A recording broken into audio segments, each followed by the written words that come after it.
Hey guys, in this video I will show you how to create dependencies in Jira. Alright, so let's begin with the video. Dependencies are an essential feature that help track relationships between different issues, such as blockers, predecessors, or related tasks. First, open the Jira issue where you want to create a dependency. This issue will act as the reference point for other connected issues. Once the issue is open, click Add plus icon under the issue's name, and from the drop-down menu, select Link Work Item.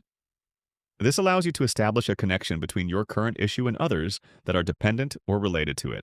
Next, you'll need to choose the type of link that best represents the relationship between your issues. For example, selecting blocks means the current issue is preventing another from progressing. Alternatively, if you select Is Blocked By, it means your issue cannot move forward until another one is completed.